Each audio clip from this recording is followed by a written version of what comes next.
So I'm like bombarding the videos today. I haven't done any for a couple of days now. I'm bombarding them. Yeah, so well, I got changed because well, is it winter? Is it summer? Is it a storm? Nobody knows.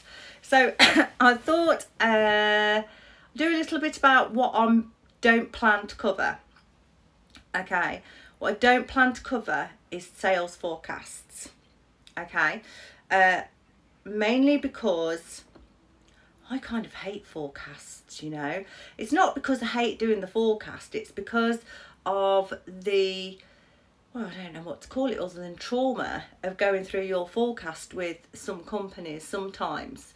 I can only really suggest to business owners that try not to murder your salespeople over their percentages, right? So, you know, it's been painful. Plus, different companies like their salespeople to forecast in different ways. So I don't want to intervene in the way that you cast your percentages of what's coming in. I don't forecast at the minute. We all know what's coming in, and so I don't need to. So yeah, I'm going to release some dates next week. From next week, when I can start doing some on-site training and some one-to-one coaching. And I've been asked if I would do some manifesting for business, and yeah, can definitely do one-to-one coaching on that. So they're actually so similar in many ways. It's just really to do with your core belief system and realigning your core belief system and slightly changing it in some cases, and really just understanding what it actually is. So I'm definitely going to include, I can certainly do those. They'd all be personalised anyway.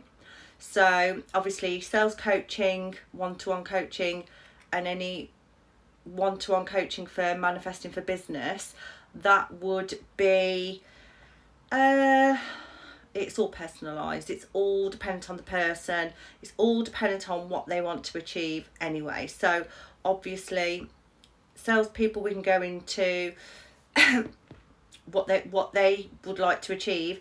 If you're solution selling and you're particularly IT, but if you're solution selling and your target is say 10, 20k profit, I can probably easily get you up to 40, 60 profit, if not more. So it's really about how you go through things with the customer, and what I mean, certainly what I was particularly known for at one point was that I would just bring everything out of a deal. Now obviously it depends on what you're selling. There's lots of return on investment stuff. I should probably do return on investment on myself, shouldn't I? Right, so yeah.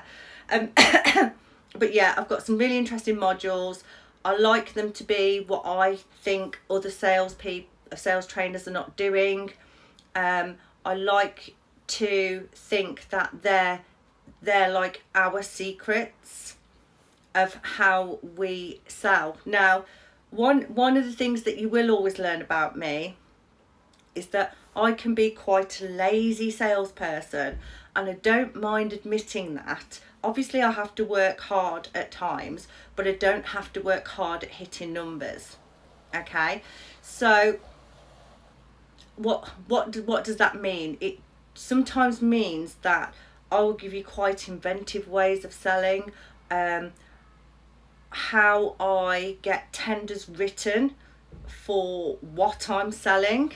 Okay, so you know, there's certainly things that I can go through, getting on procurement lists that you technically don't have the turnover to get on that list, single supply agreements, and all those sorts of things. Now, why did I get really good at those? It was because I was a little bit lazy. So, and to be fair, who I work with, they love that. You know, they're fully of the mindset of a Bill Gates kind of Steve Jobs kind of people who, you know, they're like, if I want a job doing, I ask the person who I know is, you know, can be a little bit lazy sometimes. And I suppose over the years that's become a bit of a work-life balance for me.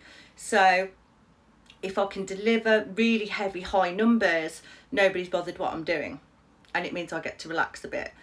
So yeah, I was thinking about my qualifications, and I don't think I'll ever forget, I had an MD at one point, and I don't know if I've mentioned this on one of my videos, but he didn't really like me, right?